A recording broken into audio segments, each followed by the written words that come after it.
on the Disney Sunday movie. He was a has-been who found hope. All you have to do is believe. ML Elric. Dreams can come true in Tiger Town. You asked interrogative questions out of my face. Gone. What are you doing? Come on. That is not paid for by them. That is paid for by the people of Detroit. You might be qualified, ML. I'm not qualified for this job. Let me tell you something. You want to go right now? Okay? You want to go right now? Hey kids, it's your old pal, ML Elric. And you know what? Whoever thought they'd say this? Carlos Monarrez was right.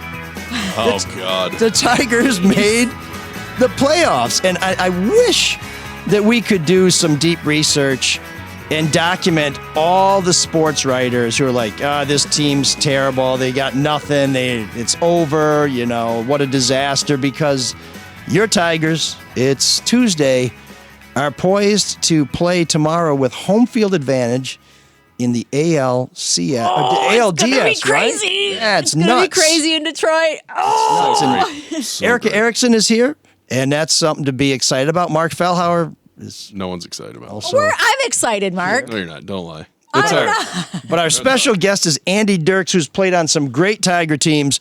He's at the ballpark now, Hey!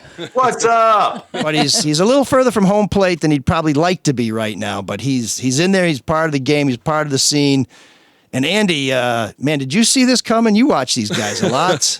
Did any of us see the ninth inning coming? No. Oh, the ninth Who could inning? ever see that coming? The whole run, yeah. Oh my God! Well, we'll talk about that in a minute. it's I assume you're talking about the whole series. It's funny you say that, Erica, because Andy, you did not see the Kerry Carpenter thing. I couldn't stop. I coming. can't stop watching that video. I don't think you saw it coming or happen. I did. I saw it coming because in the last month and a half, I've seen everything out of this team. Like in the last month and a They're half, insane. month and a half ago, pre-trade deadline, I'm a realist. I'm an optimist, but I'm also a realist. There's nobody that had a sane bone in their body that thought the Tigers were going to make the playoffs. I know there's a few guys that are like, yo, they're going to make it. There's always those few, token fans that are going to have to say that, writer. But you forget about that if they don't make it. But if they do make it, there's like one guy out there that looks like a genius when in fact he Right. said 500 million things that are wrong. I was actually like in the middle of an interview. I get a call at 4:33. Kerry Carpenter's getting ready to walk up. I'm like, you got to be kidding me. My buddy Lomas Brown was like, hey, can we get you on a spot? I'm like, yeah, sure. I didn't even think about the time. I thought the game would be over. I'm on the phone. Like, I got my kids running around the living room looking through the door from my garage into my house to the screen. And they're like, and now we have Andy Dirks. Whack.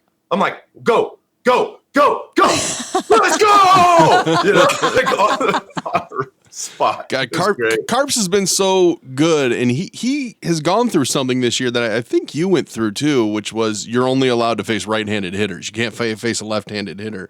Are you surprised that Hinch has just so solidly stuck to that and never gave him chances?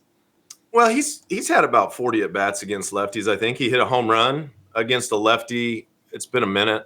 But it comes down more to AJ's philosophy as a whole for the team. I face lefties off and on. Depend on the lefty, depend on the day, depend on situation, what personnel look like. But definitely there's right-handed hitters who absolutely smash left-handed pitching. Justin Henry Malloy has proved he can handle left-handed pitching regularly, has great at-bats against lefties. And what you're looking for, and this is where the Tigers' offense, it had its woes, like severe woes throughout the season. What you're looking for is quality at-bats 1 to 9. How many can we string together? And a quality at-bat might even be how many pitches they saw in the at-bat, because the objective is putting pressure on the opposing pitcher and on the opposing defense as regularly as possible, right?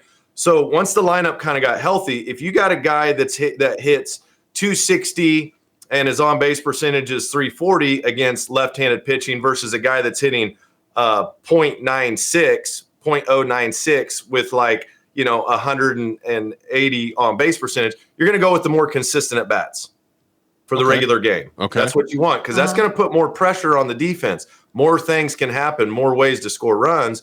And AJ's, where he's been really good, is he's taking guys that maybe have a few holes in their game. Dave Dombrowski, a long time ago, he said this, and it stuck with me. There's no such thing as a perfect player. everybody has their deficiencies. Even like Miggy's not going to be, steal you 50 bags, right?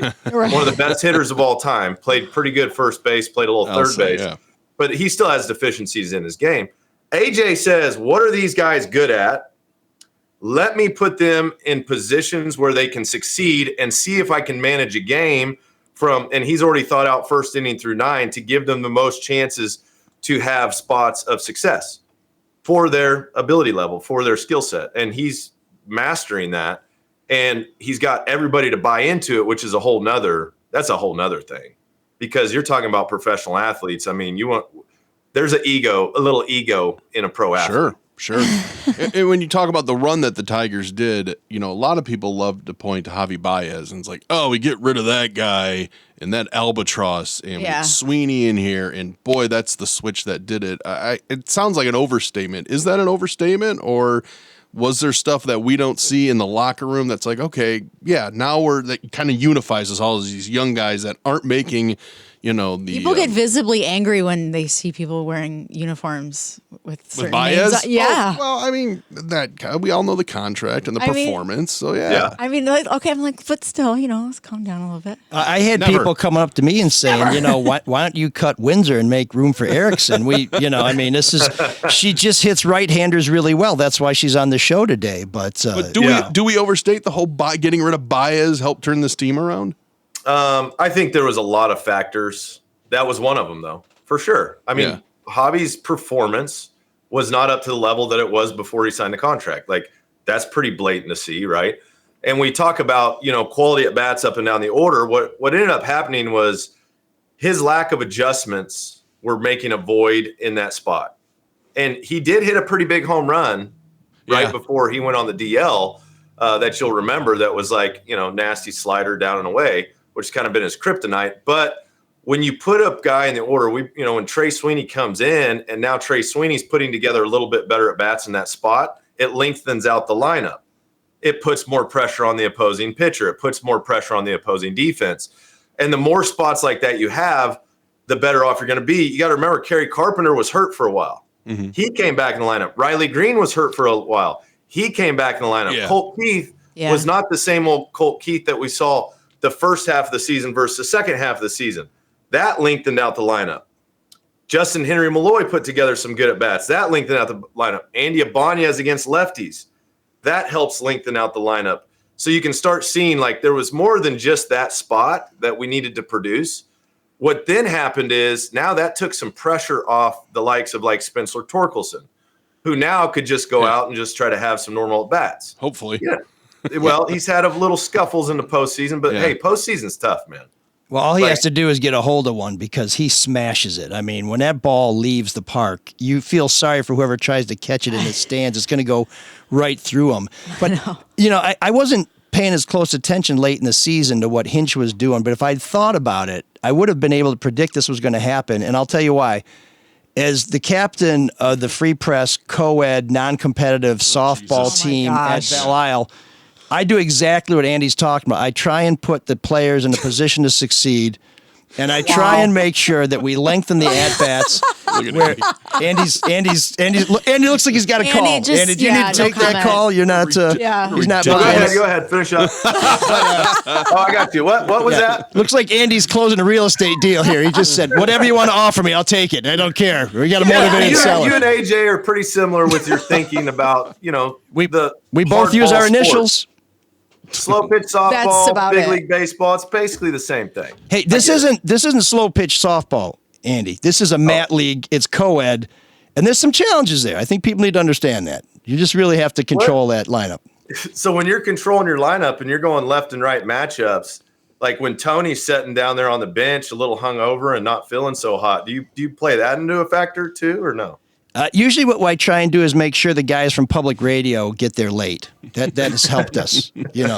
Not a lot of hackers there. I love that Andy's feeding into this. I know. Like it's a legitimate thing. Andy and I are talking baseball, folks. I don't know what you guys are doing. Kids had a long day. Guy just had a new baby. Like, there's different things you have to take into account.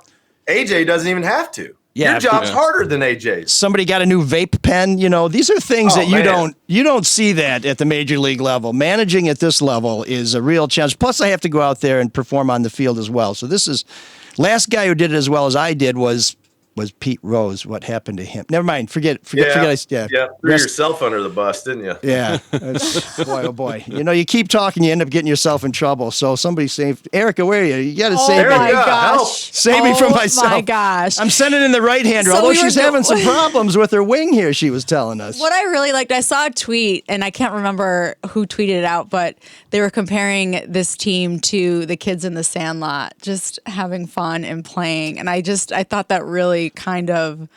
Although to that point, I'm getting sick of talking about how they're all naive. They have this naivete. No, I don't think they're naive. I just think they're... No, I know, but that's been kind of a narrative about this team is they don't even know the pressure situation, which I don't buy into that. I don't think I don't either. I don't think they don't know. I just think they are going out there and they're just giving it their all. Well, loose. it's kind of house money. Yeah. Everybody gave up on them, right? And you know what? They're like, we have nothing to lose at this point. Yeah. We're going out there and they're giving it their all every time.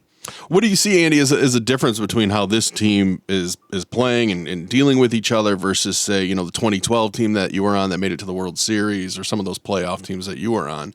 Because those had superstars on those teams. Yeah. Besides yourself. Well, hey, Andy almost won the Gold Glove, so let's not sell him Andy short. Thinks about that too, about what we were just talking about, also. Yeah. So first, let's go with 2012 team, or those 2011 through 14 teams. Expectation was to win the World Series. Mm-hmm. There was no other expectation. It wasn't like, hey, let's be 500. No pressure. Let's try to win the division. It's like, no, win the division, win the league championship, and win a World Series, which means. Basically, if you don't win the last game of the season, you're a failure. Oh, God. And that's just the way it was. And there's nothing wrong with that because we had the team to do it. Like on paper, our teams were legit, right? This team was like post rebuild. I hate that word, by the way. Air quotes on that. We're still in a rebuild, yeah. But this team, it was let's become a winning baseball club. That means be over the 500 mark would have been successful. That was like a success, would have been a success for this team.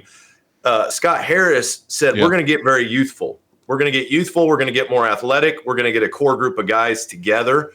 And that's what they did. They went out and with the plans at the beginning of the season, you remember there was guys like Carson Kelly on the team earlier. Those guys were kind of pieces put in place to then why other guys were developing to be able to bring up like Dylan Dingler, for instance, right? Winslow Perez, these guys who have come up, they had pieces put into place that then they could not get rid of, but move on to a different location in that trade deadline time frame, which actually worked out really well because some of those guys performed good enough to be able to have them as pieces to then go out and get more youthful talent. And we are very young and we're very athletic. This is a completely different looking team than like our 2012 team where we had some boppers. We didn't steal a lot of bags. We ran the bases good, but these guys are even more aggressive on the bases than we were.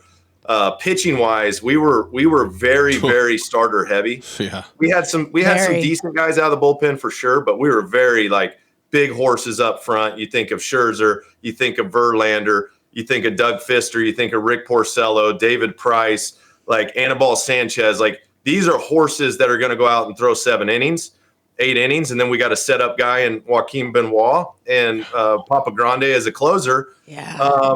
And Phil Koch, and we had other guys. Al Albuquerque pitched good out of the bullpen, whereas this team's more like we got a horse.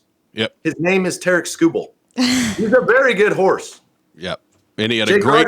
He's the showest of show ponies. He had a great meme yesterday too. After he closed out that one inning and just told the whole Cleveland, the whole Guardian Stadium to shut the F up. Yeah, and then his mom tweeted. His mom tweeted at him. I would just. I don't know how she middle named him. Yeah. Oh, he's in trouble. Oh, really? That's for trouble. swearing? Oh, yeah. Oh, yeah. Speaking of Twitter, by the way, Andy, you got a great Twitter, too. It's at Andy Dirks 12. I like your little breakdowns. And, Carp's hit was big, but I think the bow and arrow shot was really what put the Tigers over the edge. Didn't you do a lucky bow and arrow shot yesterday? Yeah, we did, man. Sometimes, Love it. baseball, we're not superstitious in baseball, but there are things where you need to change the mojo up a little bit. Yeah. If it's going in a direction that you're not liking, let's change something, Baseball player, we're just not insane. Andy's like doing the same thing, expecting the same result. No, Not we at mix all. it up. Well, to that This is point, another technique I use at Belle Isle, by the way, if you guys are at home looking Yes. for managing tips. To that I want point, to talk it to works. a real professional. It really works, yeah. I want to go back to the Carps home run. I'm sure you've watched it a million times over. But he had faced 2 sliders by Clase right before then. He throws a third one that was supposed to be, almost in the dirt. It seemed like where the catcher was putting his mitt. What is he looking for there? What is Carpenter? Is he just swinging at a spot, or what do you think he was looking for? Because he found it. Yeah, I just want to get into his throwing head. 100 mile an hour cutters. He fouled a pitch off. He fouled a cutter off. It's like outside. 99 or Yep. 100 before he started throwing all those sliders. And apparently it looked like he was on it, right? Mm-hmm. Which, in hindsight, it's tough to tell sometimes, but they thought he was on the fastball. So that's why they kept pumping the slider. They were trying to get it what they call back foot, which is down and into a lefty. You swing over it. That's a strikeout pitch for a righty to a lefty. Because you can foul off the heater, a little bit more regularly, but to go for the strikeout, because they want a strikeout, because any ball put into play there has a potential to score that run at third. Yep. So they're trying to not let him put the ball in play. They're going for the strikeout. So if they just go heater, they either go heater up out of the zone, try to get him to chase, or throw that slider down and in. He tried to go with the slider down and in. He kept missing the spot. Yeah. And then eventually he missed the spot, and Kerry was on it. And Kerry knows he's either going heater up or slider down. Like, that's his options. So Kerry's probably like, I'm not swinging at it if it's up. If it starts middle, it's going to be the slider, right? Yeah. So it starts middle. He man. sees the slider. Boom. It hangs a little bit. Still, it was a great piece of hitting. That's so hard. Is there It's any- so hard? I can't remember the last moment like that. So I honestly think Maglio? that's one of, I gotta mean, I be can't, the that's only one of one. my favorite in history, to be completely honest. It's the home run in Tigers history with Gibby's World Series one right behind it. I would say, Honestly. Yeah. It just Yeah, was for sure. so magical. I got chills. And I mean, you were on the phone going, go, go, go. It's just, and I keep watching it. Well, the thing with Gibby's home run, and I don't want to take anything away from Gibby, the Tigers were in control in that series. Now, you want to win when you can. Sure. And with Maglio, we were the favorites.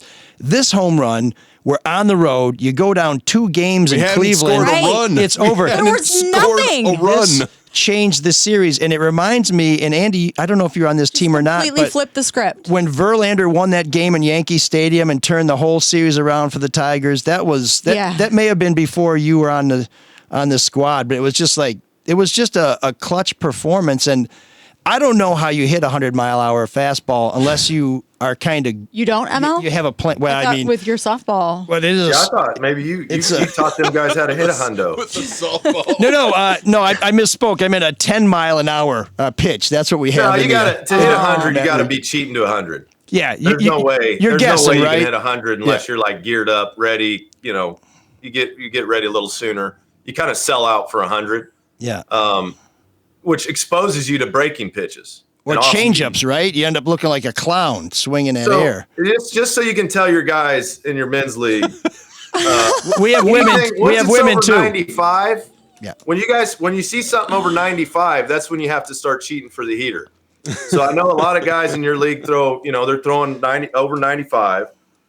So that's when you got to start cheating for the heater. Slugging percentages go way down on pitches over 96. So I'm going to have to tell Emily and Darcy they're going to need a mask behind the plate then, because if it's coming in that fast, I'm afraid they may get. I mean, this is our political editor and one of our other reporters. I don't know if they're ready for that kind of smoke. They can handle it. That's a pro tip from Andy Dirks, folks. 68 mile an hour poo balls ain't going to hurt nobody. We're still working on the ephus pitch, Andy. One other play from yesterday, which was not as monumental now as we thought it might have been at the time, was Kwan's catch or no catch. And I got to tell you, I've watched every angle I stared that's at it available, and slowed it down. and I have flip flopped like that's not a catch, and then that's a hit that hit the ground. It depends on the angle. I just want to know what your take was on that. My take goes like this. In any game, postseason, regular season, you're going to have things that go your way. You're going to have things that don't. Like, that's just the way it is. One play is never going to dictate the outcome of an entire series. It might look that way in a moment, but there's so many other plays, so many, hey, we missed fastballs. We should have hit this guy. We should have done this. You can always go back and do that. The good teams, the teams that win regularly and often, are the teams that don't let that stuff affect them. So it doesn't matter if that's called a catch or it's not. You got to go to the next play, to the next pitch. That's what winning teams, winning organizations do. And that's what the Tigers have done. AJ preaches that. You see AJ, he's pretty cool, calm, and collected for the most part. And these guys, he doesn't let them buy into that mindset of like, well, it's the umpire's fault. Yeah. Like, it's not the umpire's fault. There's bad calls on both sides. That was such a play that's like, that could have went either way. It was so close, even And when I was they ruled slowing it it down. out on the field. Both. Yeah. So if they rule it out on the field, now you have to show me definitive proof of why it's safe. And like, we're all, of course, we wanted it to be safe. But if that doesn't transpire, Kerry Carpenter does not come up in that spot. It's true. Yeah. To do something that we'll all remember forever. Yeah. Every pitch is not done in a vacuum. I mean, it depends on what was done before and every play before that. It's just That's nice. right. It's just nice to know that, and the NFL is not the only place where nobody knows what a catch is anymore. And then trying to look at it objectively, it's like, you know what? The guy puts forth that good of effort and got the ball. I'll just give him the catch, right? Yeah, It's just an amazing play. I mean, it was an amazing play, and that's what we want to see in playoff baseball. We're watching the best in the world do amazing things, because then you turn around and Parker Meadows jumps up in his 6'5" frame, God, he's jumps good. up to 10 feet up on the big wall and catches a ball that I don't think maybe one other or two other center fielders in the league catch that ball. He's been doing it so much lately, and you're chasing these balls down where it's like, okay, that's just Meadows. That's just our center fielder. He's just that good. And it's kind of like, yeah, that's just a normal play. Isn't that crazy that some of these things are just becoming normal? Isn't that why we like sports? It is. They make the impossible. It is. Pedestrian. It's so fun. It's just fun having to watch. having the short memory. Oh boy, I feel kind of bad bringing this up, but having a short memory and get on to the next play. I mean, you had a pretty infamous play, the Beltre ball that went off. That right? Was it Beltre? Didn't you have a ball go off your glove in a playoff game? Oh, in Texas. Yeah. Yeah, I did. I remember that. Thanks for bringing that up. That brings a lot of good memories. I'm sorry, but I mean, what is your mentality? I'll run you through that play. Yeah. So I think Ryan Perry came into the game. I think it was tied, something like that. Beltre hits a low line drive off the end of the bat, and I'm playing right field, and it's kind of between me and Jackson. And in big league parks in Texas and Comerica, and there's a couple others, the lights on those balls that are low in the gap, the ball goes in the lights for a little bit. So the ball's kind of in the lights, no big deal. I'm tracking it. I run over to the ball, and AJ is closer to me than he normally would be. I think his adrenaline was spiked. He was trying to make a play too. And at the last moment, I got a little bit of an alligator arm. Instead of reaching out, my hand just kind of come in, and it tipped off the end of my glove, ended up loading the bases, and I think Nelson Cruz hit the grand slam that ended Nelson up losing Cruz. the game. Oh God, he was a Tiger killer. But no error on that play. I just want to point that out. That should have been. I would have taken an air for it. Okay. I was a solid outfielder. That's like, was it the moment, or was it just over the course of 170 some games? There's a few plays that happened. It just happened to have been in a bad moment. Yeah. Right. And where the ball's positioned. Yeah. Yeah. And it was like, that's going to happen. There's going to be plays that you should make that you wish you would have made that you didn't. But as the accumulation of the series, we look at the bigger picture, and it's like, you have to make as many good plays as possible, but sometimes you don't make the play. But what happens is you didn't make that play that time. The next time you get that same spot, you're going to make the play. I mean, and what's fun about baseball is you can make the play 4,863 times in a row and not make it once, and you're a bum. Yeah. Talk to Bill Buckner. Buckner, yeah. I mean, the guy should be in the Hall of Fame for everything he did on the field, and he can't get a cup of coffee in Boston because of one bad play. And it should, they still should have can't rallied even and won the imagine. series. Well, it ruined him. He had to move away, and Yeah. it took him years until he finally did the Curb Your Enthusiasm episode, and now that's it's kind of behind him now. And he was a totally righteous dude about that He's a for years, but great after player, a while, too. he said enough. But I just can't even imagine, after everything's just wiped away because of. But to Andy's point, they had a chance to win the next day, and they didn't win. They got clobbered. And so did the Sox. Yeah. You have to pick yourself up. It can't come when you Right. play 162 games to get in the playoffs. It can't come down to one play. Now, Andy, I will tell you this. I don't know when you're not selling real estate and doing ball games if you have some time to join us on Wednesday nights. I've never had two outfielders. Oh my! Did you just recruiting. invite him to your? I've never had two you need a outfielders get close to the same ball. I have a problem where I can't get one outfielder close to a ball. So, if you're interested, I can guarantee you no one will jump your lane. That's guaranteed. And he's going to bat behind you, right? So you see good pitches? Is that what you're saying? Yeah, I got to see where he works in the lineup. I got to put him in a place to succeed. You'll have Andy bat fifth. If I can Oh. put Dirks, you're Yeah. in the 9-hole. if I can No, put I Andy would, in there. I would buy a Playing ticket left for out. this. Yeah, if I can put Andy in there so Dana gets some better pitches, that's where I'm going to put Andy. And I'll talk to him before the game. I'll call him into the I think we probably have a porta-john. We don't really have an office, but we'll have a talk about that so he knows. I would never show him up. But if he's in the bottom of the lineup, there's a reason for that. And you can know that. Just know that. Yeah, I would trust your judgment. Well, that's a first mistake, Really? but I appreciate it. You would. Well, since I brought up a bad memory with that ball going off the glove, I was talking to you right before we went on, and you don't seem to remember many of your 24 home runs in the major leagues. You don't even remember your last home run, which kind of surprises me. But I'll tell you what it was, and then it might come back to you. And Okay. and it's interesting to me because I believe it tied the game, or helped tie the game to push into extra innings. You were playing the White Sox. Nate Jones is on the mound, and two guys were on base, and you pinch hit. Do you remember it now? I remember that one now. Yeah. Okay. He threw a slider, and I hit it a billion miles. Yeah. A out the right center. billion. Yep. And you guys won in extra innings. But what I thought was interesting about it, you're a pinch hitter. And Yeah. as much as this Tiger team in 2024 uses pinch hitters, I mean, you have to be prepared. You take swings in the batting cages underneath the stands. You have to be ready. So the Tigers they got to be aware of, my number's going to be called coming up here with the pitching change. Yeah, and like Michael Bedard and the hitting coaches, they do a really, really good job with those Tigers hitters, getting them prepared for who they might face. So if you're not playing on a day, you're always prepared to come in at some point, maybe defensive replacement, maybe pinch hitting, depending on how the game goes. But when you pinch hit, you kind of have an idea of who's in their bullpen, who they've used, who their leverage guys are, who you might face. Me being a lefty, I would most likely face a righty if they came to the game. So I would know, hey, Jones is down there. He's got a fastball. He's got a slider. He's a stock righty. He's a this. He's a that. So when you come into the game, I want to know, does the guy throw a lot of strikes? Is he wild? What's his velo? What's his best secondary pitch? Because mostly guys out of the bullpen, they'll have one secondary pitch that's wipeout. And can they throw their fastball for a strike? Because I do not want to get into too many two-strike counts with leverage guys in the back end of the bullpen as a pinch hitter.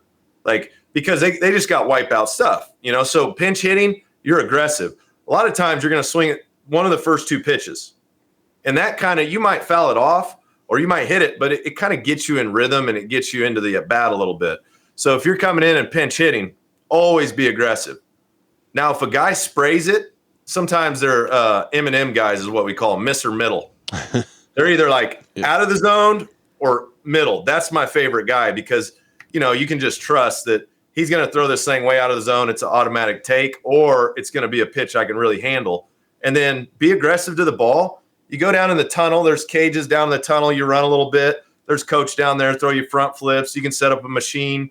If you want to, you set the machine up, make it throw 98 miles an hour if you want, just to see something hard coming in. And then, like we talked about before, get out there, put the hay in the barn and forget about it. Just get out there, get after it, man, and compete. And sometimes it works out really well. Sometimes it doesn't.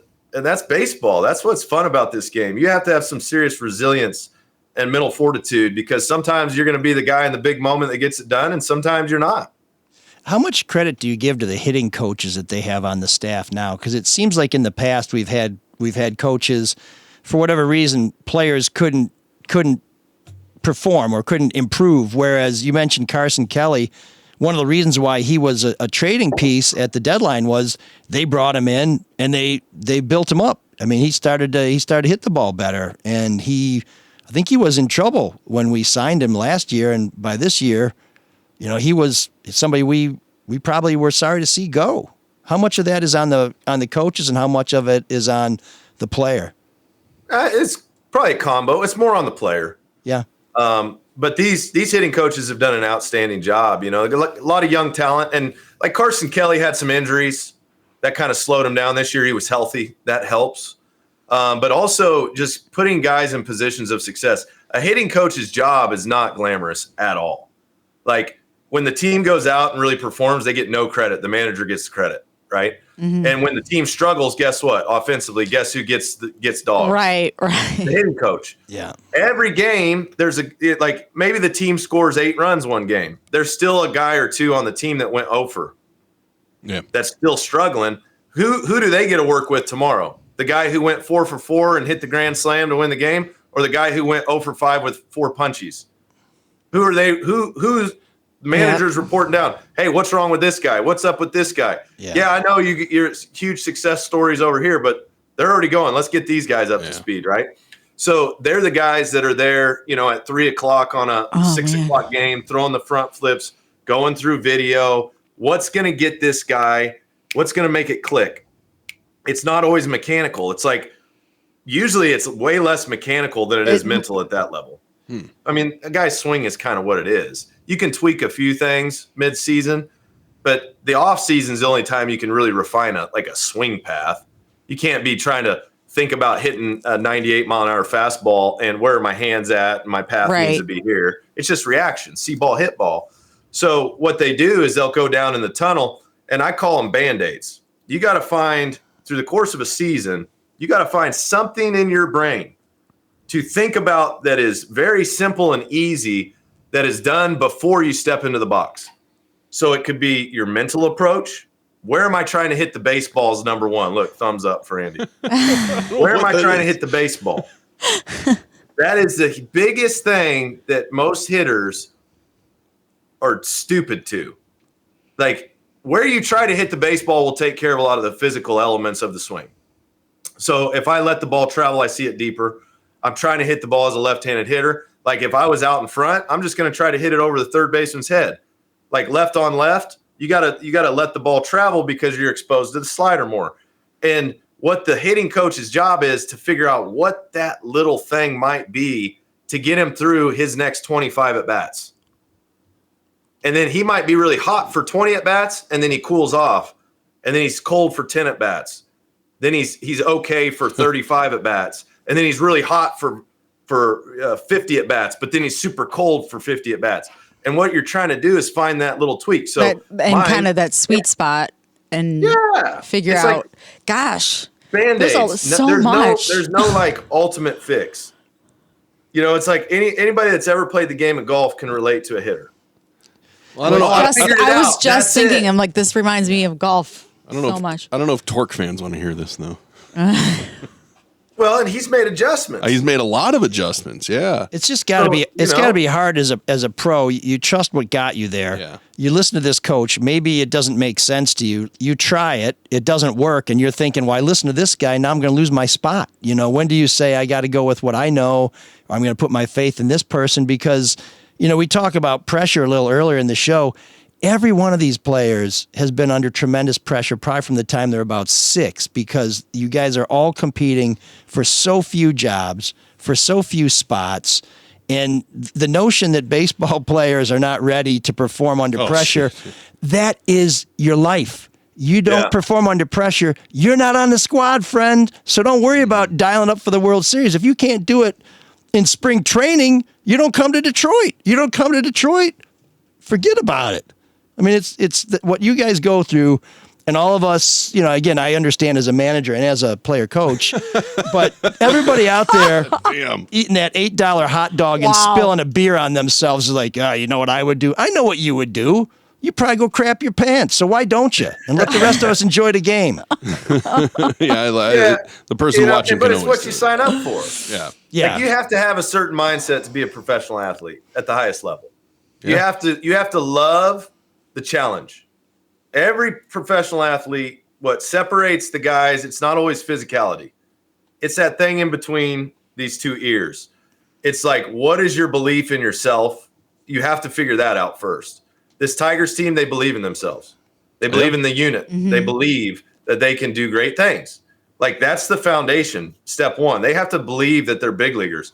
Step two is, how do you go out and compete every day? Day by day by day. Grind. I mean, it is. People say, "Oh, it's a grind." Well, it's not a grind. If I could go out and play baseball every day of my life, I mean, there's some days where you're like, the last thing I want to do is put on this clown outfit and go tromple around and try to hit that little baseball and get booed because I'm not playing well right now, right? Yeah. But you have to learn to get between the lines. You clear it. You go out and you play the game, man. Well, I think the biggest piece for the young guys is when they realize that they belong in the show. Like, you have to get to a point where you realize you belong in the show. Everybody has it that stays. The guys who kind of are up and down, they might try to trick themselves, but you have to earn that belief. You can't manifest that. You can't fake it till you make it. I think I think you kind of nailed it then. We were talking about what it is it with them, with this team, and I think that's what it is. Well, they bought in too, right? I mean, the pitching chaos is so different, and I love that it's so disruptive and different the way Hinch is doing it. But you have to have the whole pitching staff go, yeah, I might start a game. I might only pitch one inning. I might pitch two.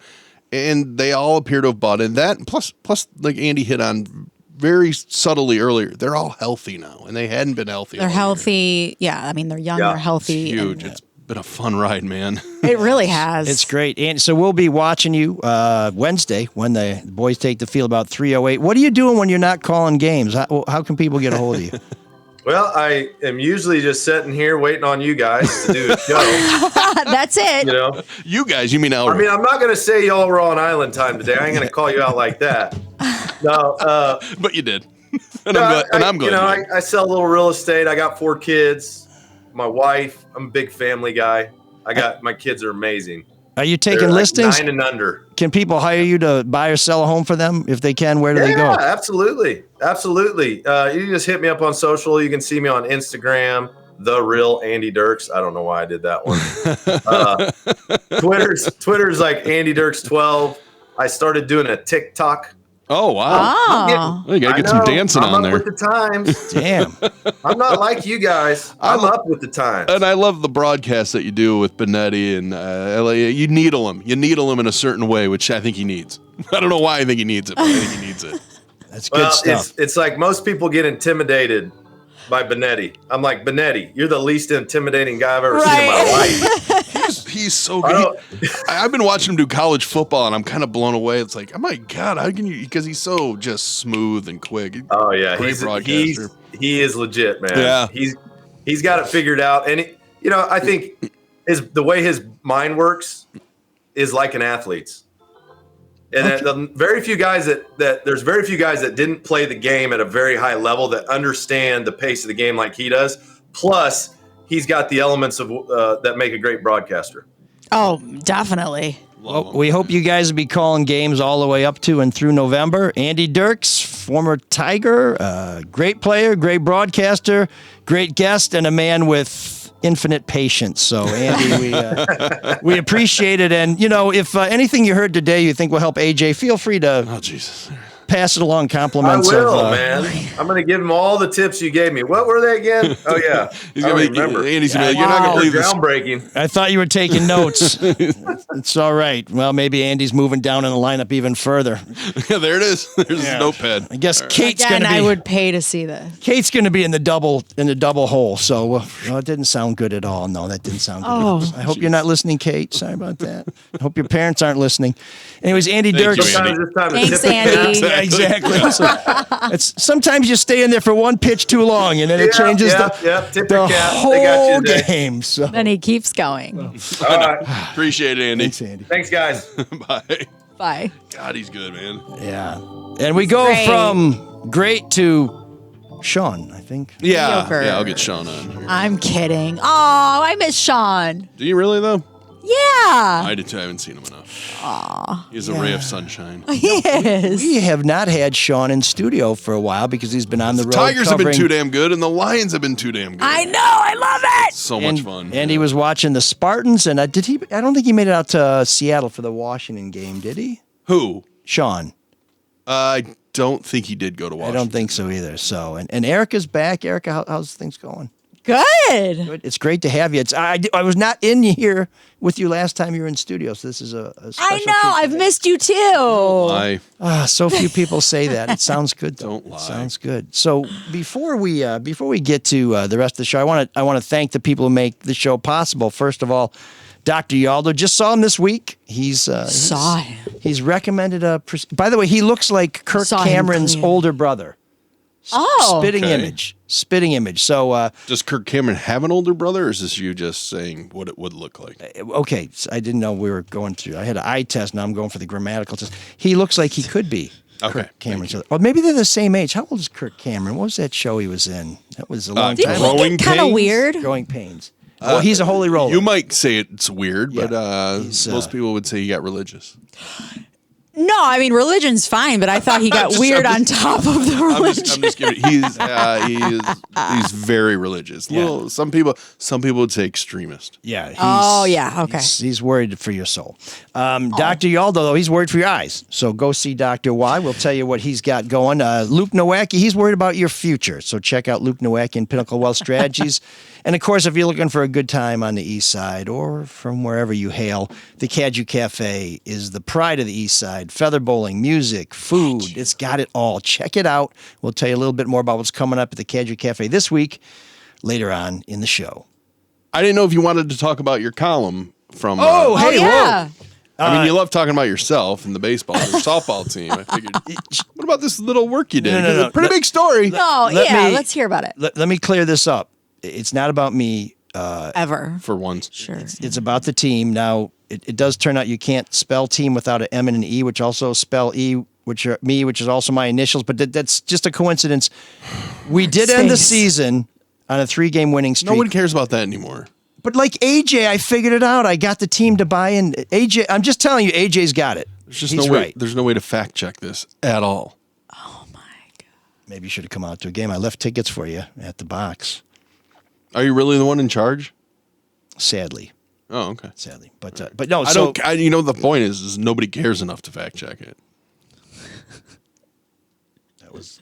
Unlike, watch this segue. Unlike where Mike Rogers lives. Oh! Yes. So last night I was on the Rachel Maddow Show, which was an interesting experience talking about Mike Rogers' residence. Curiously, they didn't have any questions about Alyssa Slotkin's residence, which I understand Charlie's talking about on the No BS News Hour. Yes, And yep. I'm looking forward to joining Well, Charlie you on did- the next episode. You did write about Slotkin when she was a rep, had some residency issues. She was staying at an apartment of a lobbyist. And Well, now- and she moved into a district that she thought would be a better chance for her to win. And then after she won, she moved back to her family farm in her old district. Again, in Michigan, if you serve in Congress, you only have to live in the state of Michigan. But Mike Rogers, there's a real question as to his residency here in the state of Michigan. Mike Rogers, you may remember, was a former congressman, served for 14 years from Brighton, from mid-Michigan. Left Congress, thought he was going to be a media star. I guess got into consulting and things like that instead. Must have done pretty well because he's bought some pretty posh digs down in Florida where he's been living for the last several years. Got a couple nice boats, it looks like, and has been living the good life. In 2022, he bought a How posh are we talking? $1.6 million on a canal, 5 bedrooms, 4 bathrooms, indoor pool, 2 spas. Very nice. Very tasty crib. Yeah. And best of all, that red tile roof, it kind of has that sort of Italianate manor look. So pretty nice. Drops a big piece of change on it. Then 6 months later, Debbie Stabenow says, I'm going to retire. So Republicans, I think, recruited Rogers pretty hard. He was talking about running for president, which is kind of, boy, I guess you're not too bashful. Andy says you got to feel like you belong in the show. If you're thinking of running for president as a retired congressman from Michigan, you got to believe that you belong in the show. So instead, he decides to run for U.S. Senate from Michigan, registers to vote. First he buys what I'm going to say is a very shack-like home in White Lake Township, 728 square feet. Nothing to compare to the place he's been crashing in Florida. Registers to vote at his brother's house in Genoa Township, which is right near Brighton. We're told that he moved in there. He and his wife moved in with his brother and his wife, which just mean that their families get along better than my families would. And then decides to knock down this little shack he bought and build a house. In fact, he has his brother build the house. And they've been building and building and building. It's not complete. There's no certificate of occupancy, so he can't live there legally. But back in July, he registered to vote there. And in the August primary, he did vote there, presumably for himself. And now he uses that as his at the site where he's building the house. Yeah, there's no certificate of occupancy. You can't live there. Right. So, I mean, after reading your whole article, the big question that remains is, where is he? Where is he living? Like, where does he sleep at night? So the most his campaign will say, and again, this is one of the phenomena. By the way, that's the annoying thing about it, is they are just beating around the bush to any of the questions that you had. You know, they're blaming the municipality for taking so long to get the certificate. I mean, everything but answering, where does he live? Well, the funny thing is they act like this municipal bureaucracy is like, where'd this come from? It's been around. His brother's a builder. Mm-hmm. His brother is the supervisor in Genoa Township. If there's anybody who should be able to figure out a township bureaucracy, I would think his brother Bill. But he could too. Come on. Well, yeah, he was in government for all these years. Jesus. Yes, of course. But I think that I think Charlie and I may get into this on his show. But you call these spokespeople; they're paid very well to be spokespeople. And Erika, you know this. They don't want to speak. They don't want to speak because they're usually hiding something. They want written questions. They want to they want to talk off the record. It's like playing doctor, except they only want you to show them yours. Right. And anytime you ask a direct question and someone dances around it, they're hiding something.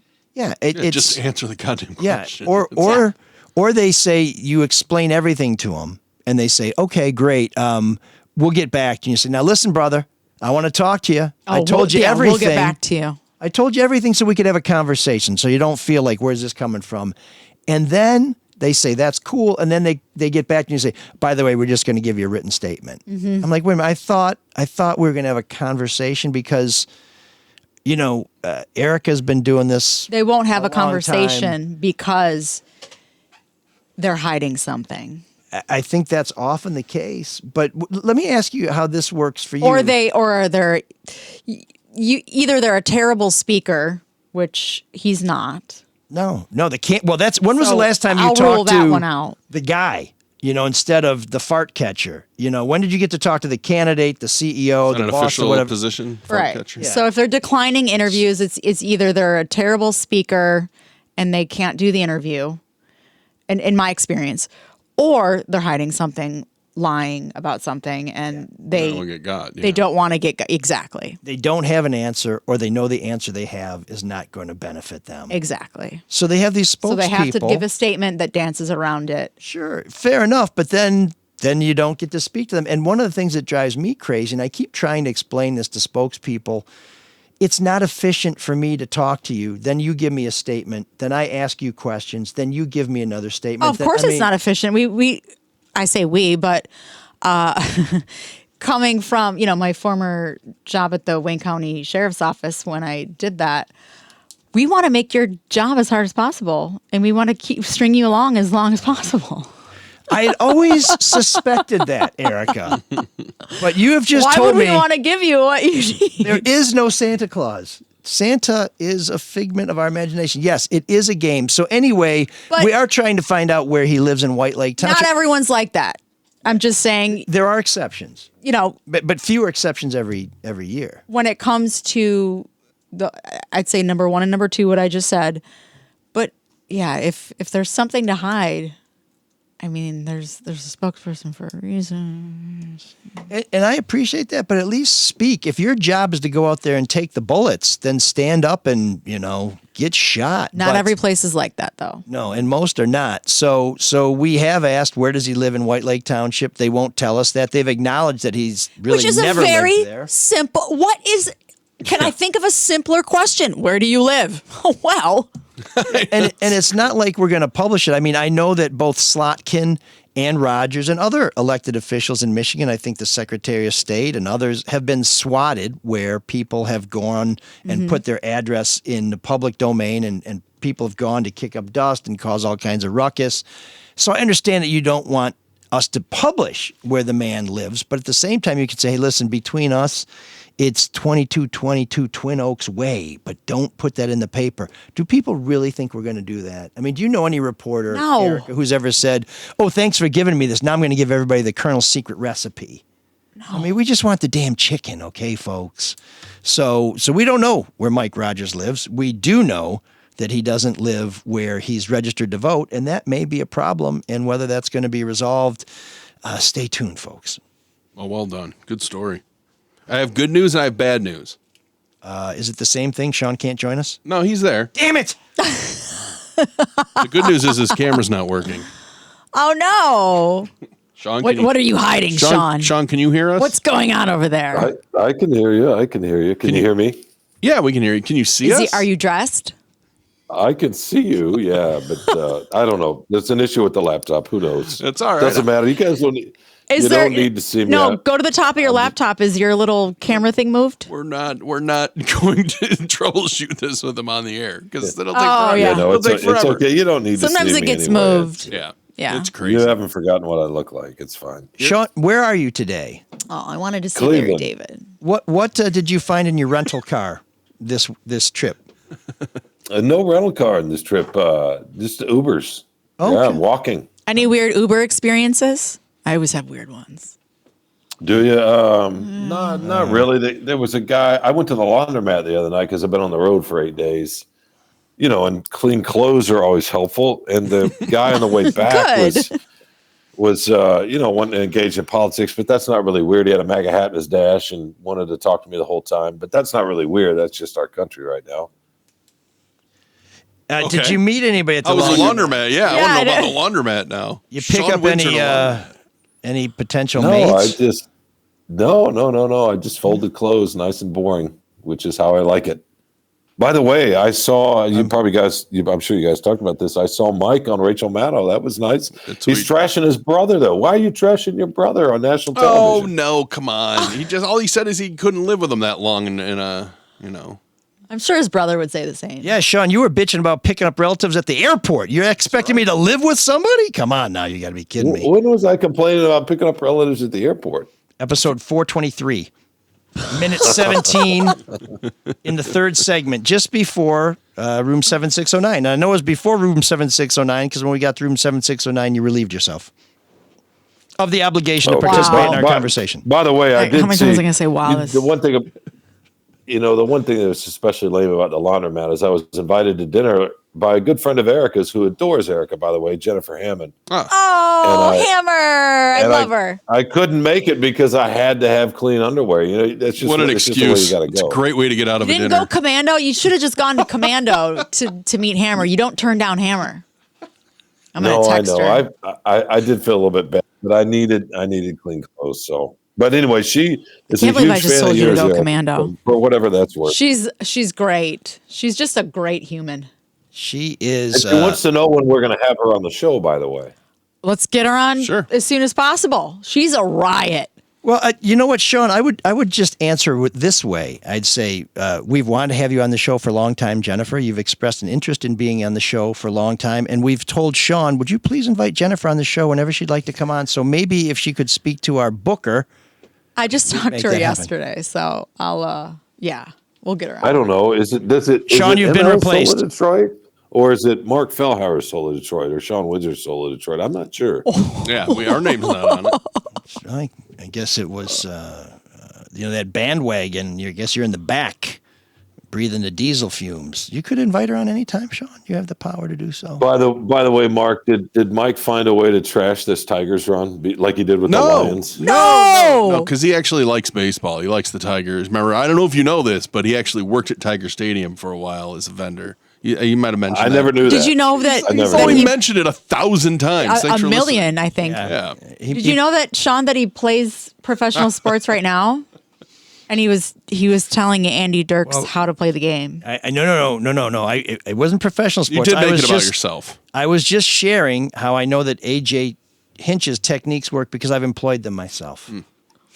What was the link with baseball with the Tigers and Andy Dirks and Kwame Kilpatrick? Because that would have been interesting.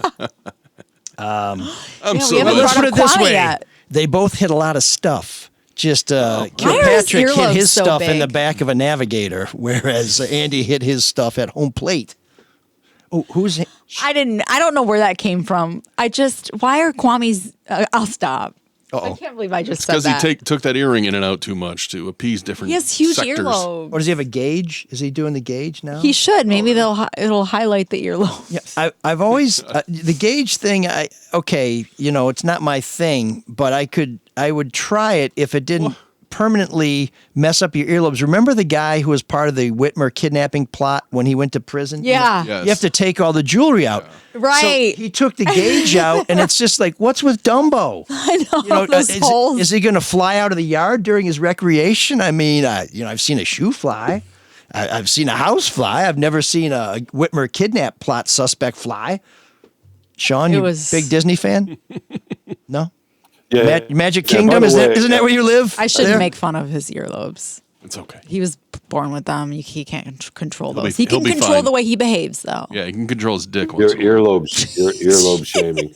Okay, By the way, for the here's what happened record, the only time Kwame Kilpatrick came up is because Sean mentioned him. Hit the bell. No, it's totally my fault. So I like do have a Mark's couple of quiet quick- mumblings over I do there. have a couple of quick stories. Yeah, let's have it. Dirty Story thong. time. Here we go. Yeah, Sean's dirty No, thong story time. The first one. The first one is just. It was filthy. It's not as. I'll say the better one for last. But so I'm in Cleveland and I did an NPR. You're going to reward us for interview sitting other through day. the dreck? What's that? This What's is that? a way to reward us for sitting through the draws? I want to hear it. Okay, go ahead. Sorry. I did an NPR hit the other day back in Detroit, and the host, after we got done recording, said she was from Cleveland, and she said, make sure you go to this Hungarian bakery. So I go to the Hungarian bakery, and it's my kind of just right up my alley. And I walk in, and the guy says, what you want, whatever. And I told him that I was sent here by a radio host who said, I cannot leave Cleveland without leaving this bakery. And the guy he said, well, who was it? I'm like, okay, yeah, that's a big city. You know how people always say, oh, I knew somebody from Los Angeles. What was their name? And I said, her name was April. And he said, Bear. So he knew her, and that was kind of fun. And he said, well, who are you?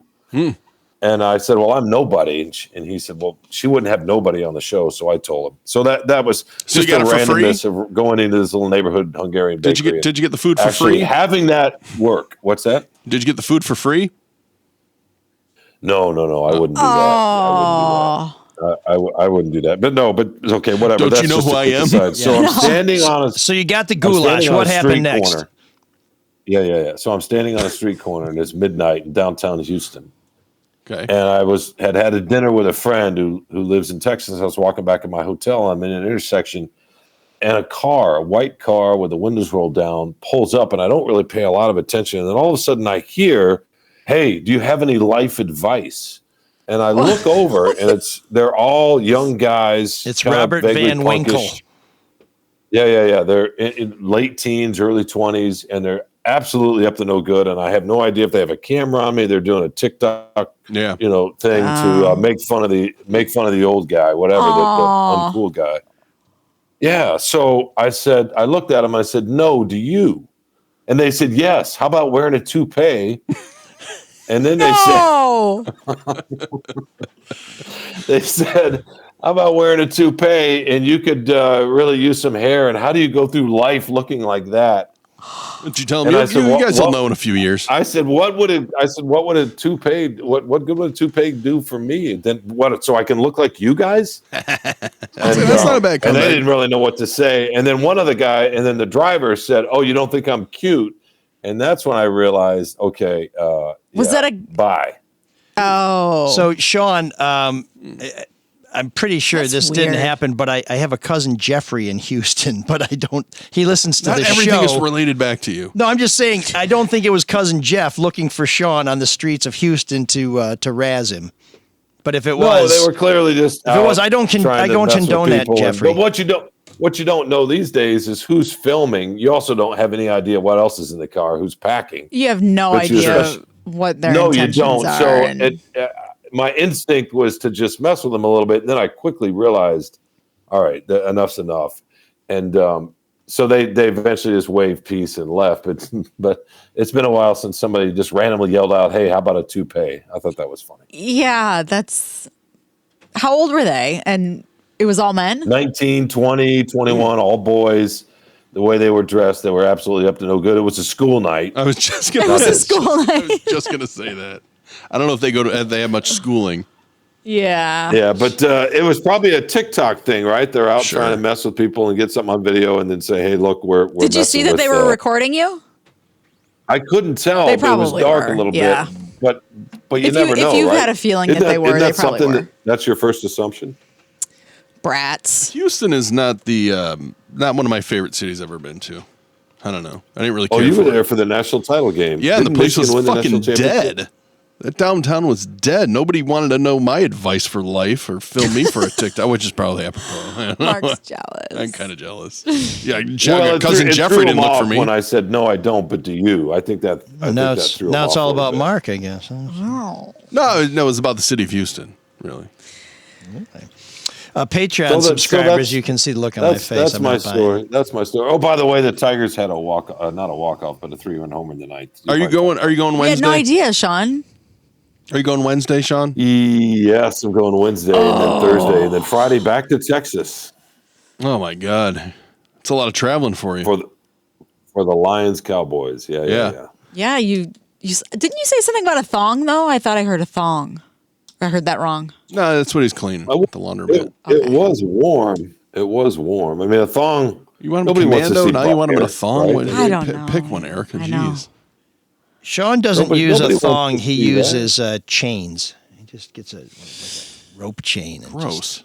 that's why I said the laundromat. They said, like, who's this guy washing metal? That's why Hammer said, I got to take you to Nobody- dinner just so you don't get Nobody arrested. wants to see that. Nobody wants to see that. Goodness. I mean, I got to say, April and the D's were fun, but I'm kind of enjoying October and the D with the Lions and the Tigers. I know. can't wait to see what Comerica is going to be like on Are Wednesday. you Gonna going? be nuts. I am going, yeah. My buddy of mine got tickets, so I wanted to go. Oh, Is great. Maz taking Drew's? Drew is going to use Drew's seats. My buddy goes, the seats aren't very good, but, we'll be there and friendship and all that stuff. I said, the seats aren't good. I want to go then. By the way, I don't care about this friendship thing now. I want to get caught up on Maz's boycott of Spartan Stadium. I understand that is no longer in He's effect. been back. He's been back, yeah. He's writing notes Maz boycott very heavily over here. over. Okay, good. I want to make note of that in case I see him on the concourse having a panic attack. Jeez, oh, Pete. Well, Sean, get home, okay? Yes, I'm actually about to head to the airport, and I'm glad that Mike explained baseball to Andy Dirks. I that know. seems about right. Listen, it was not an explanation, Sean. It was more of a meeting of the minds. It was. Okay, yeah, all right. It was. You know what it was? It was like Lincoln and Churchill talking about politics. Oh really, my God. when you think about it. I miss you, Sean. I wish you were here. We miss you, Sean. Yeah, but Sean, before you Well, come I- back, can you make sure you do your laundry again? Because we don't want those skanky Sean threads coming in here from a road trip. We want you fresh. I will do laundry just for you. All right, buddy. Although I don't know why you care when we cuddle. They're not really clothes involved. So what does it matter to you? Boy, I think, Sean, when you listen to the top of this show, you'll be very interested because we mentioned one of your favorite sports writers, and and his He was right about something. He was wrong about something. That's right. That's right. What are we talking about? No, I want you to have the joy of discovery. He's not going to listen. I'll just tell him. Carlos, he was right about the Tigers in the playoffs. He was wrong about Skubal and the Cy Young. Plus, we need the download, so, I guess he likes AJ Hinch now, too. So Well, who doesn't, right? All right, buddy. Yeah, Safe travels. All right, good to see you. Good to see you. Sorry you couldn't see me. If the Tigers keep winning, I will be on the road again Tuesday. But if not, I'll be back in the studio. We'll find you wherever you are. Is that a threat? Goodbye. Oh man, the geeks have inherited the earth. Did I do that? What a dork. Does him wanting to play with us again mean that he's turning into a geek, or we're turning into cool guys? So, I got to tell you, the Tigers are winning. The Lions are winning. The Red Wings are about to start their season. We're going to have hockey in the evening, baseball in the afternoon. I feel. Oh, okay. I was gonna say I felt like there was a Michigan football slight coming up here.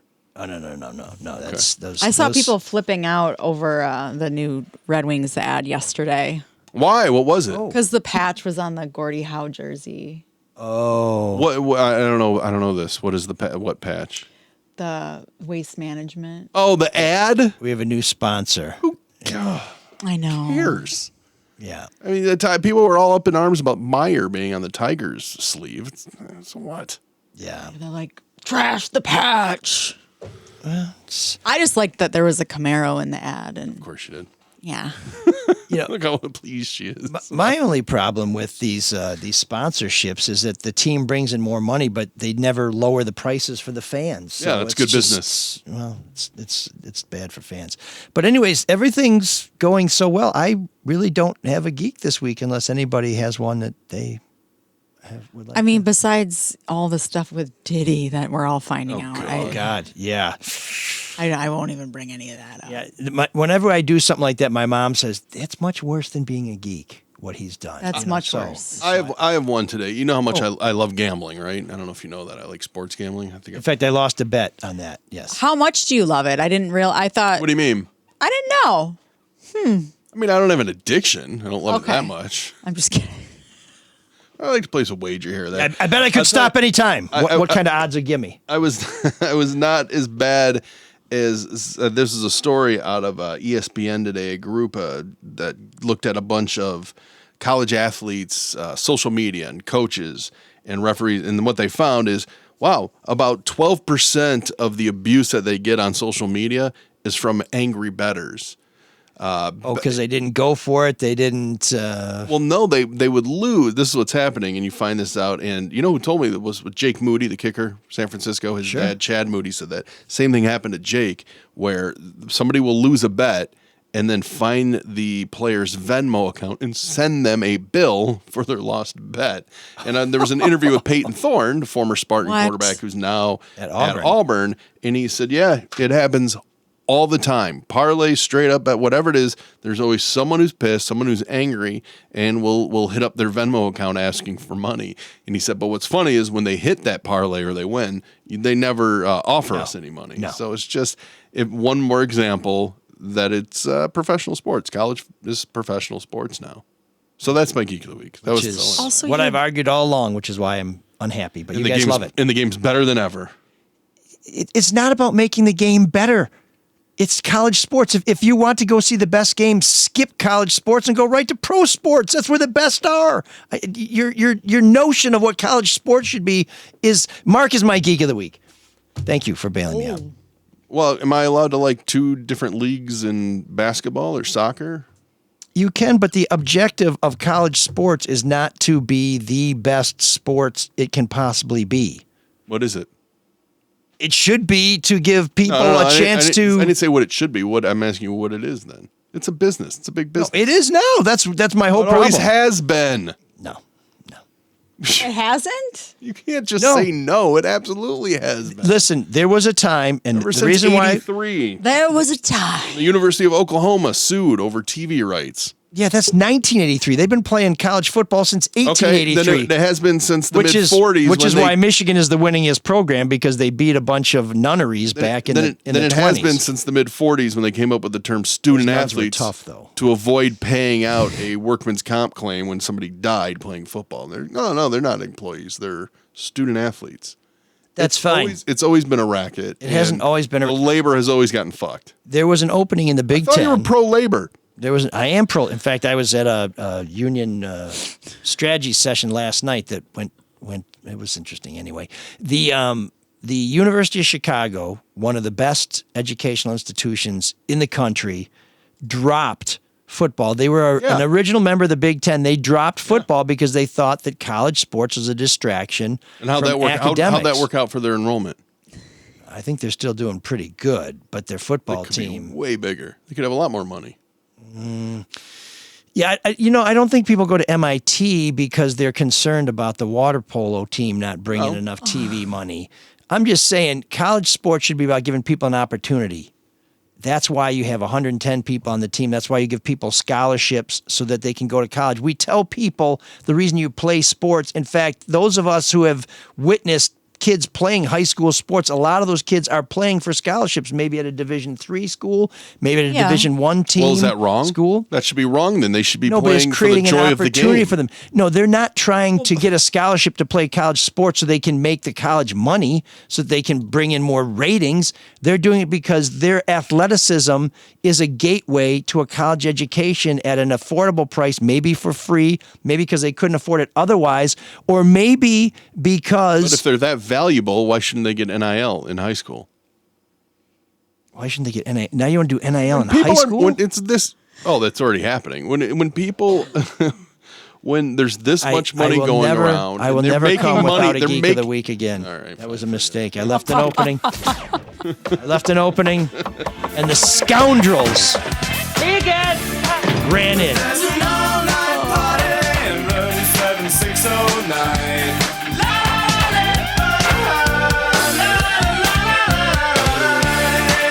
And you can dance together all night if you've got the time.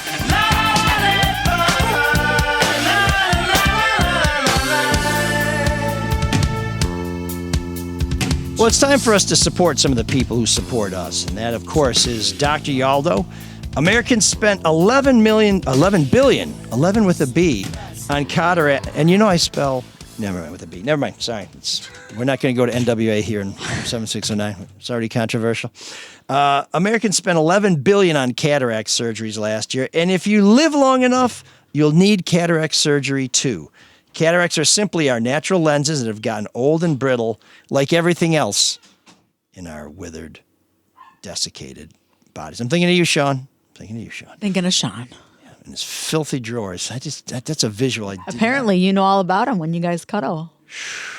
Boy, he told me it's like Bill Murray from Stripes. He said, "What do you wear underneath?" It's like, not very much, and it's always somewhat complicated. Oh. So, yeah.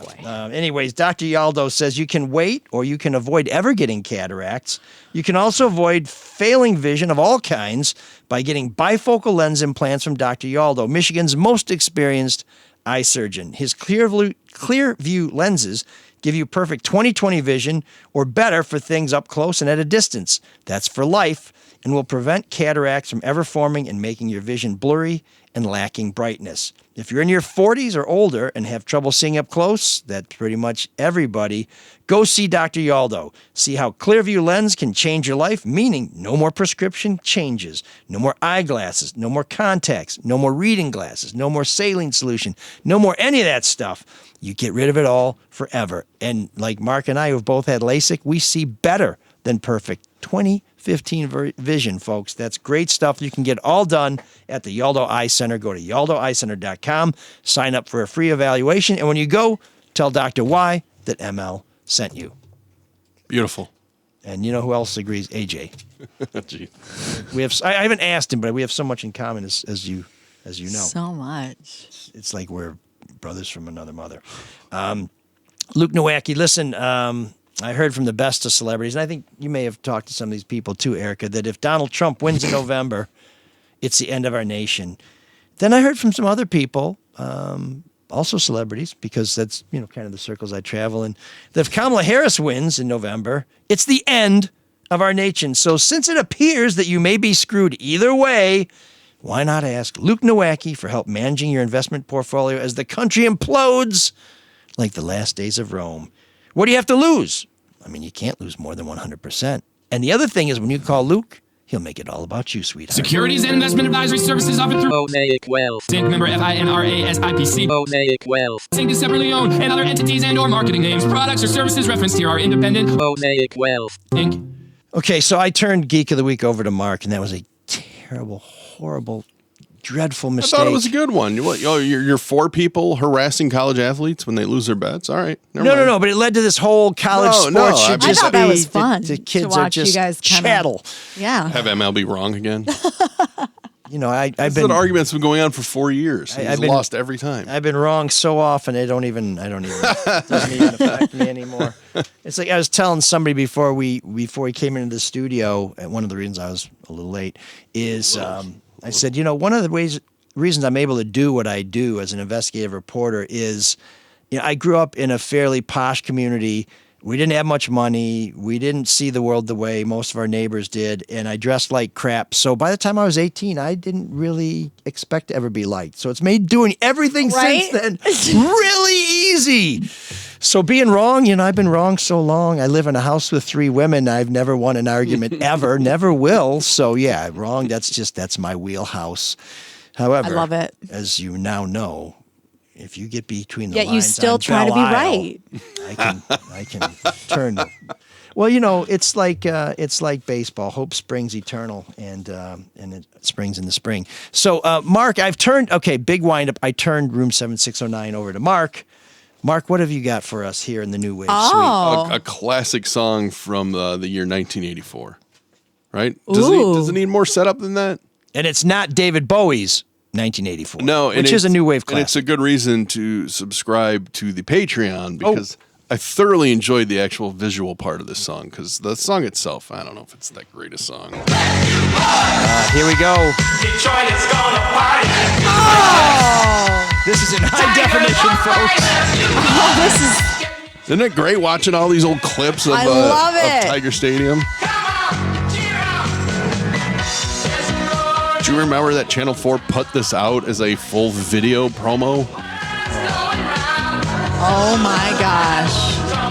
I was at Channel 4 in 2006, and they brought back "Bless You Boys" because they wanted to get in the playoff spirit, and they didn't commission a new tune, so they recycled it. This is from 84? Yep. Yeah, this is a big deal. I remember. Just check out the hairdos. Yeah, I'm loving it. Well, and I don't know if you saw that one sign. I think parking was $5, which is pretty hilarious to look at these days. And what's parking around Comerica now? 60, 70? Yeah. So when I was at Channel 4, one of Karen Drew's favorite stories every season was to nail the scammers who would stand by a vacant lot and say $20 to park, but it wasn't their lot. They'd take your $20 and disappear. Yeah. Oh, there's Herbie Redmond. God bless him. I'm surprised you haven't pointed out that you worked there. Didn't you work there this year? Somebody already mentioned that. Oh, it's crazy. I love it when other people plug my many endeavors. You do have many. There's Kirk. There's Gibby. Hitting something that's doesn't have antlers. So I was, there's for some reason. Wait, Boy George, Boy George is endorsed in the video. Tigers? Yeah. With that awkward thumbs up. I know. As if he knows what baseball is. I know. Did he know what anything was happening at that moment? He knew music. Yeah. I love how poor the quality is. There's Herbie. Herbie the dancing groundskeeper. Herbie Redmond, yeah. Is that Larry Herndon?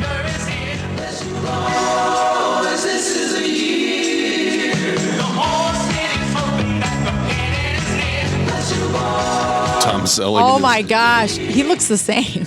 He does, doesn't he?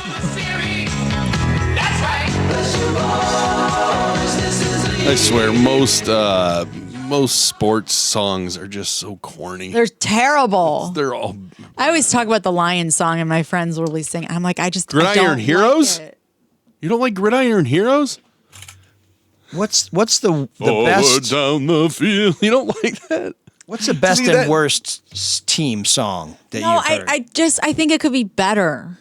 Oh, you mean like some beatboxing? I'm not talking about that one. Oh. I'm talking about. Gridiron Heroes? You're gonna sing it? I just sang it. Forward down the field, the Lions team that will not yield. You don't? Doesn't everybody know that song? When the blue and silver wave. Of course, Elric. No, I'm talking about I the do know song. it.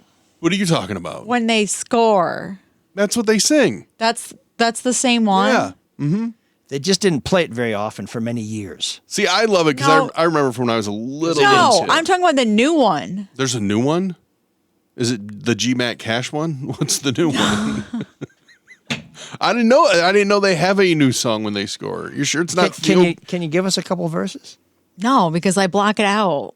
Well, now I want to hear it. Damn. That one's pretty terrible. I remember the Red Wings every Unless year. it's the same one and I just keep blocking it out. I think it's the same one. Oh, damn. Remember the Red Wings every year Am I would that put terrible? out a new CD with a new group of songs? I just think they could do better. Hey Hey Hockey Town was a good song. Oh, that, I yeah. still maintain that's a legitimately a really good song. That is good. And what did Didn't Mickey Redmond sing He one did a too? country version of Whiskey in the Jar? I know he did. Didn't no, he do that? they had a cup song one year and they did variations on it. They did like a hip hop version and a rock version, and I think Mickey did the country version. Okay. He's got enough flannel. He could probably pull that off.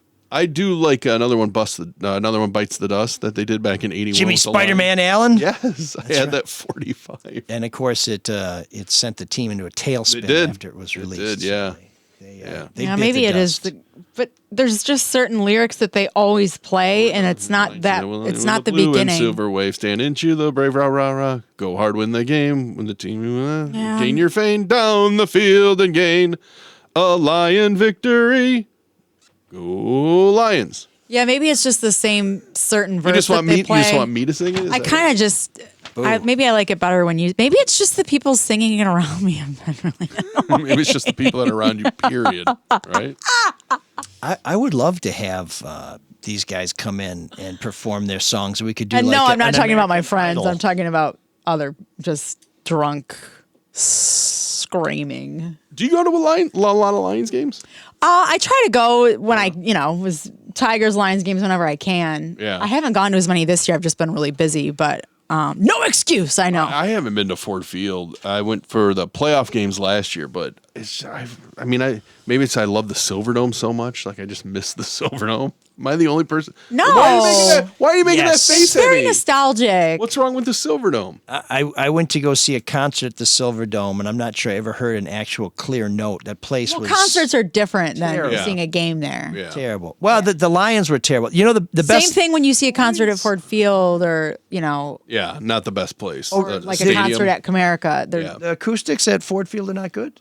They're not. It's not the best to see a show there. It just Okay. depends where you're sitting. Yeah. Because I think at Comerica Park they sound okay. I mean, I worked some games as a beer man there. I think I unless- did Dave Matthews and. Ugh. Of course, you there was saw a Dave there was Matthews. a boy band. Well, I worked as a beer man. Yeah, I'm not a Dave Matthews fan because I drank too much. I don't despise. They're great. Sure. And I used to be a huge fan of theirs when I was younger. Did you like Dave But I Matthews have Band? some friends who are so obsessed. Yeah. It's like a cult. It is a cult. So I worked a game. He played for like 3.5 hours, which is great if you're a beer man because you're just selling tons of beer. He went on so long. There was a couple screwing in the upper deck in center field.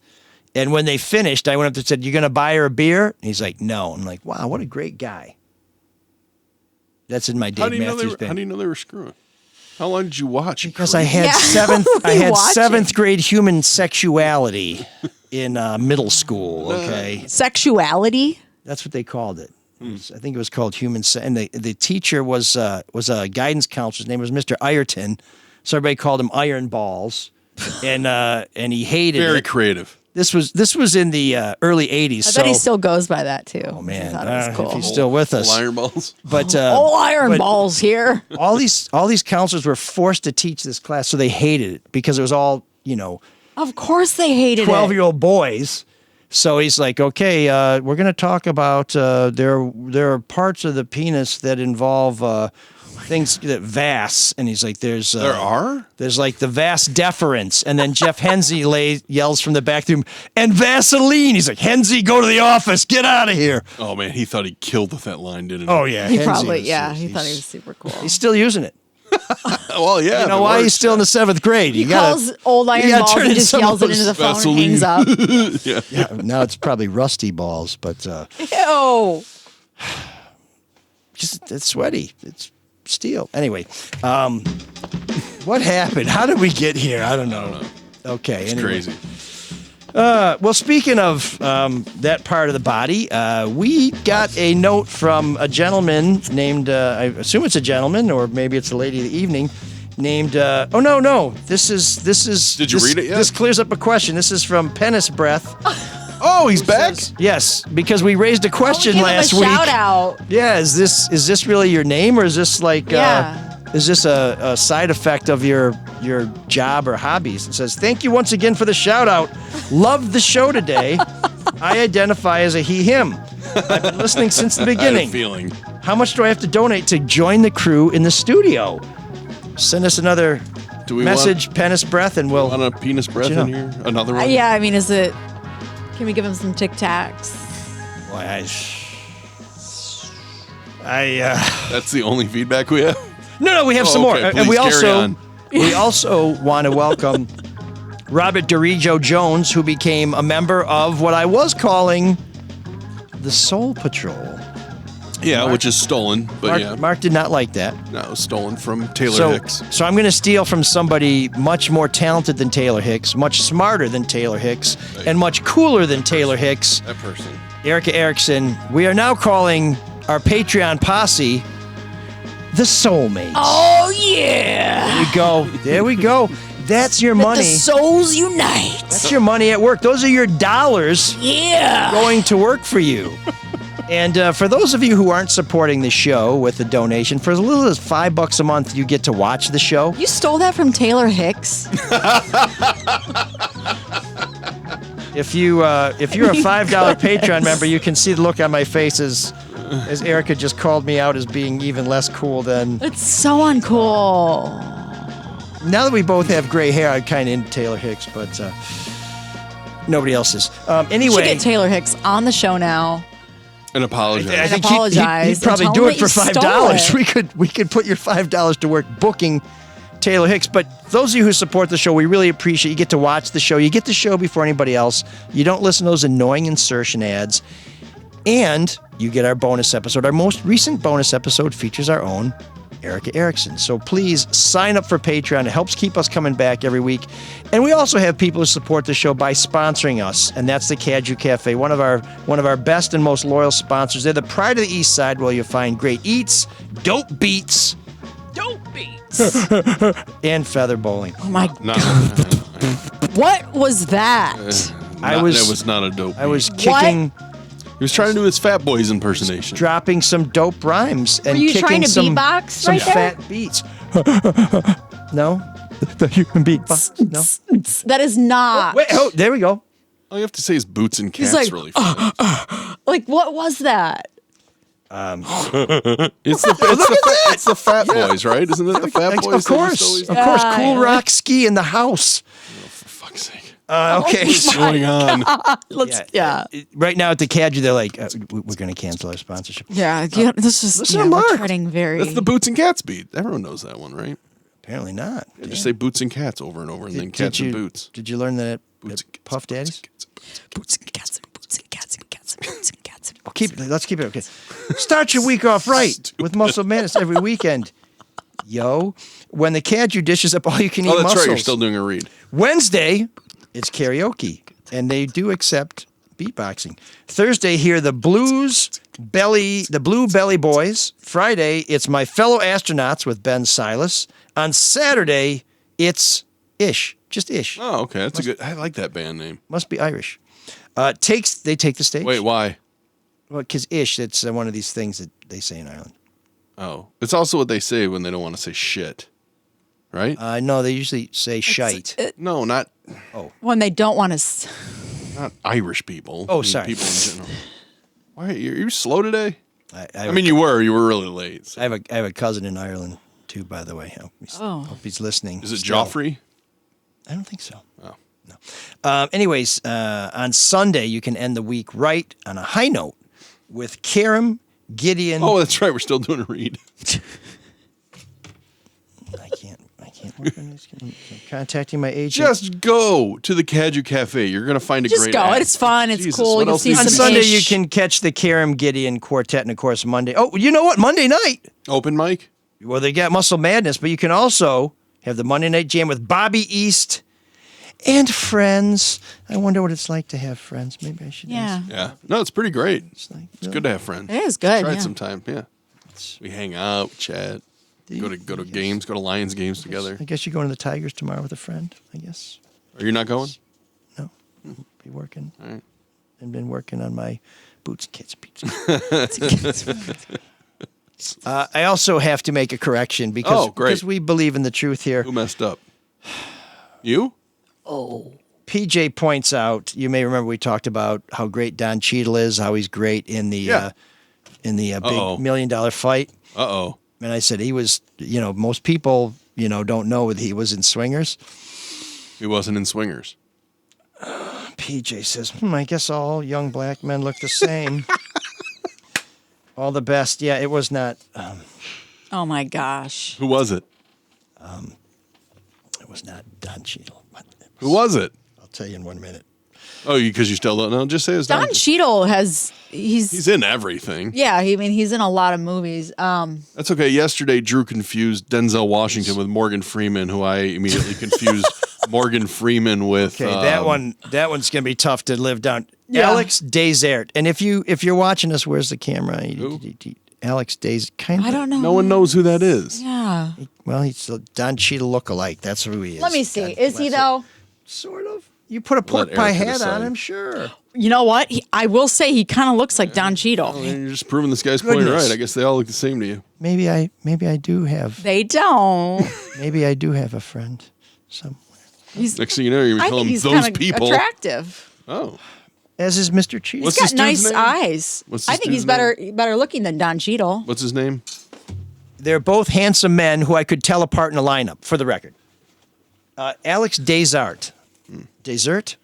I don't know. But how recent is that photo? The difference between the Desert and Alex Desart is you would want to have Alex Desart. I don't think he looks anything like Don Cheadle.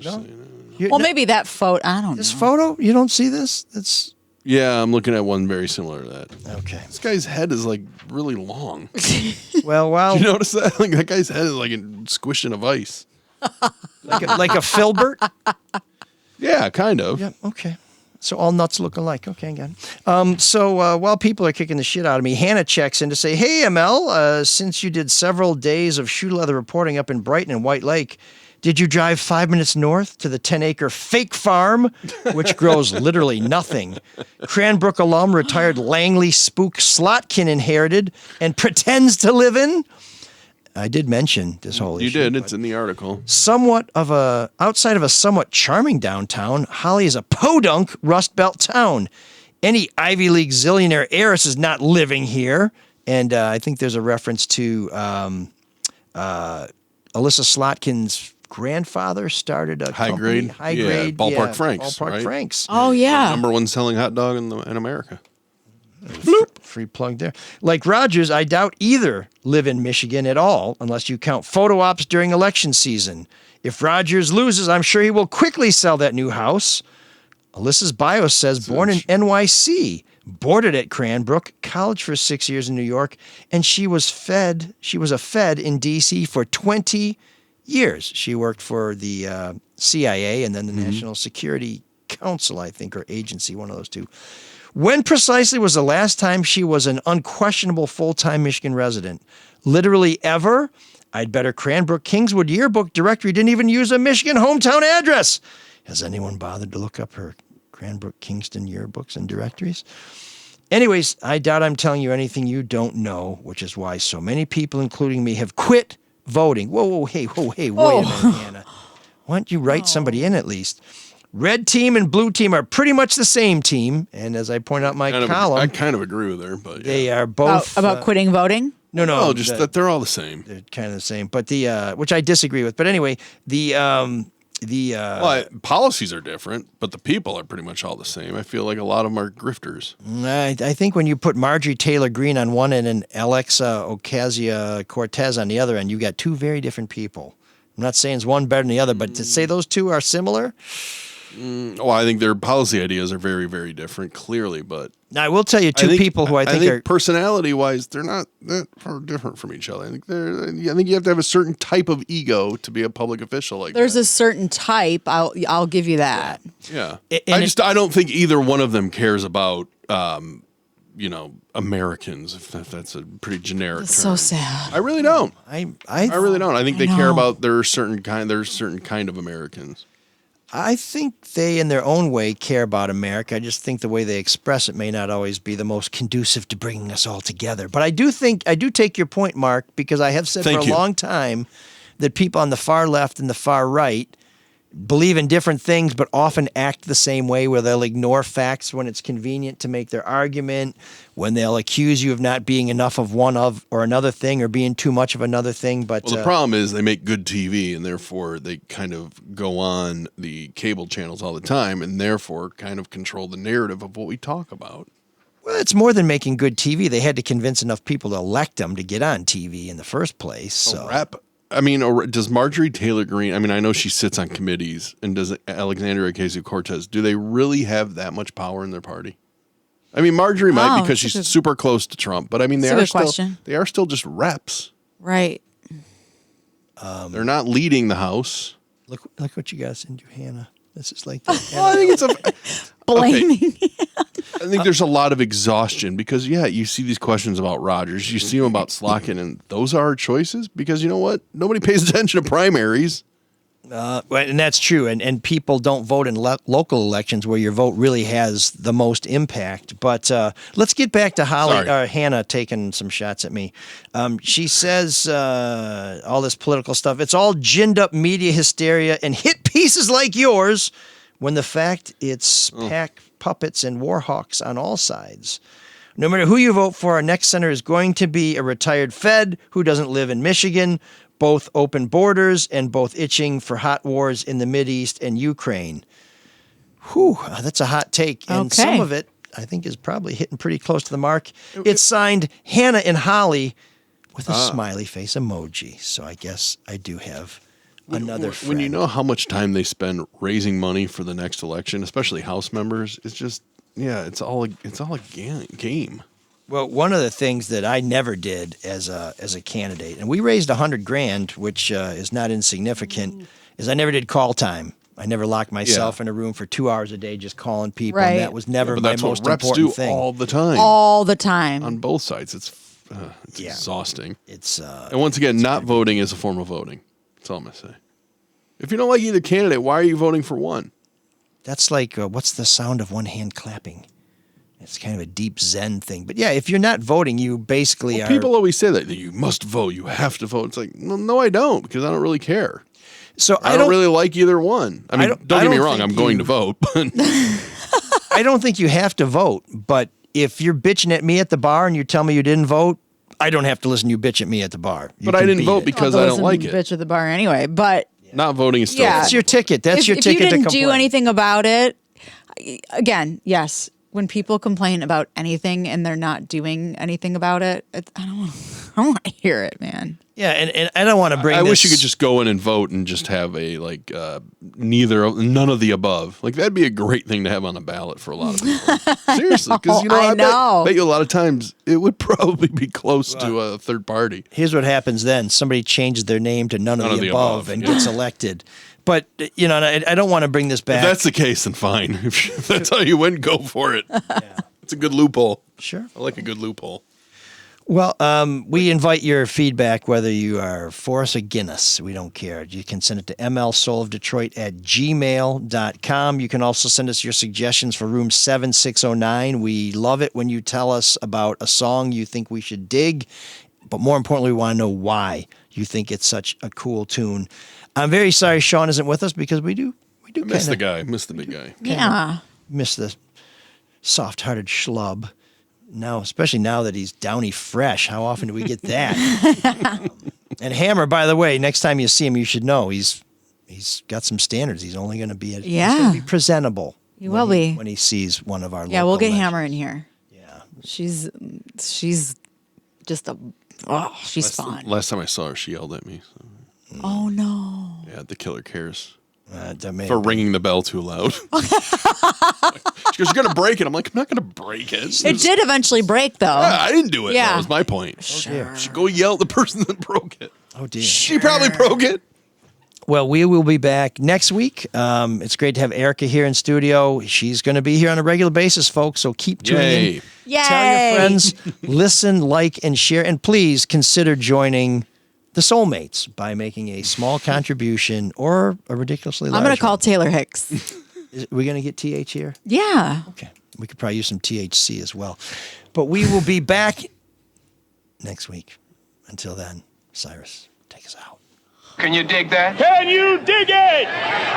Can you dig it? You know you're not supposed to treat your glove like that. You're not supposed to smoke. Don't worry, they can still win it. It's never over until the final out. At least that's what you told me. That's right. That's right. If you really believe deep in your heart, there's always hope and you can make it happen. Yeah. ML? What was the stadium like when you were a kid? Did it look the same? Well, pretty much.